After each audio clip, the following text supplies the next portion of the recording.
le gouvernement a pris l'habitude. Le gouvernement se pêche chaque fois le devoir de partager certaines informations avec nos concitoyens. Des informations relatives à la sécurité routière et à la criminalité dans notre pays. Nous sommes au mois de décembre, c'est le dernier mois du deuxième semestre. Parlant de la sécurité routière, nous étions ici au mois d'août où nous avons fait le bilan. Et à l'issue de ce bilan, nous avons constaté, vous aussi vous avez constaté qu'il y avait trop de morts sur nos routes. On était à 353. Du 1er janvier au 31 juillet. Et nous nous sommes donnés au pari de faire mieux, d'avoir moins de morts sur nos routes. Je tiens pour cela à féliciter les forces de défense et de sécurité, à féliciter les usagers de la route, puisque les chiffres nous ont montré qu'il y a une baisse sensible de la mortalité sur nos routes. Donc il y a un effort qui a été fait par tout le monde. Un effort qui a été fait par les usagers, par les agents sur la route, par les partenaires, les syndicats et autres, que je tiens à féliciter. Mais nous devons continuer dans cet élan pour faire encore davantage, moins de morts sur nos routes, moins de blessés sur nos routes. Au mois de juillet, le gouvernement avait pris la décision d'appliquer le contrôle du permis catégorie A, c'est-à-dire pour les motocyclistes. Et la date qui était fixée était le 1er décembre, date à laquelle le contrôle devait être effectif. Tout à l'heure, le ministère des Transports nous a donné les chiffres des dossiers enregistrés, les chiffres des dossiers traités, les chiffres de ceux qui ont déjà passé le permis. Je crois que c'est encourageant. C'est encourageant. Le gouvernement a repoussé la date du contrôle au 30 avril 2020 pour que le contrôle soit effectif. Mais je tiens à dire, un bon usager de la route ne va pas attendre 2020 ou 30 avril 2020 avant de passer son permis. Nous tous nous sommes conscients de ce que le fait d'avoir son permis, ce que ça peut vous amener à éviter. Donc j'encourage tous les usagers, tous les motocyclistes, ceux qui ne l'ont pas encore fait, à prendre le chemin des services techniques du ministère des Transports pour passer le permis de conduire catégorie A.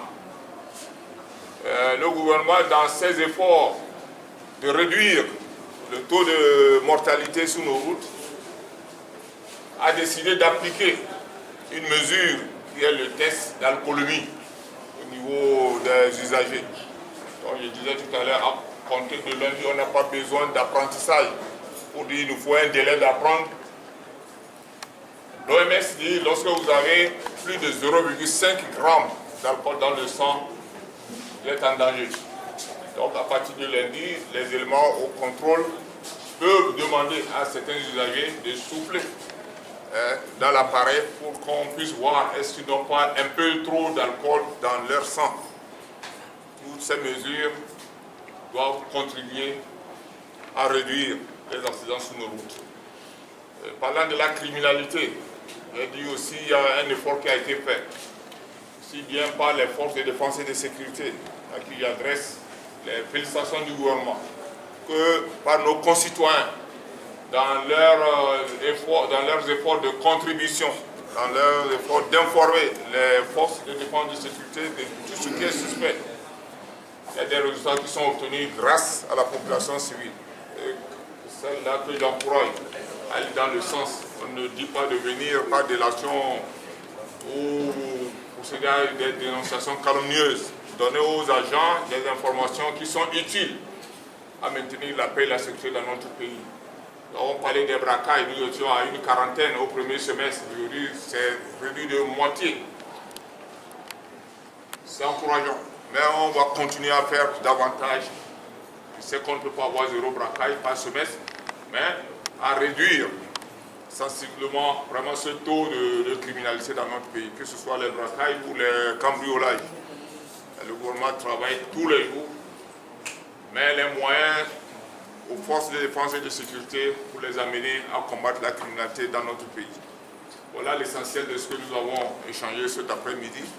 Et comme je l'ai dit tout à l'heure, chers amis des médias, continuez par accompagner le gouvernement par vos différents organes à la sensibilisation de nos concitoyens. Parce que la paix n'a pas de prix, la sécurité n'a pas de prix aussi. Merci. Au bord de la route. Vous avez un engin qui n'a pas de rétroviseur, vous-même vous n'êtes pas en sécurité parce que vous ne voyez pas ce qui est derrière vous. Que ce soit la moto ou une voiture, vous devez avoir un rétroviseur. Le rétroviseur externe et interne. Donc, comme vous le dites, il arrive qu'on voit des véhicules qui n'ont même pas de rétroviseur.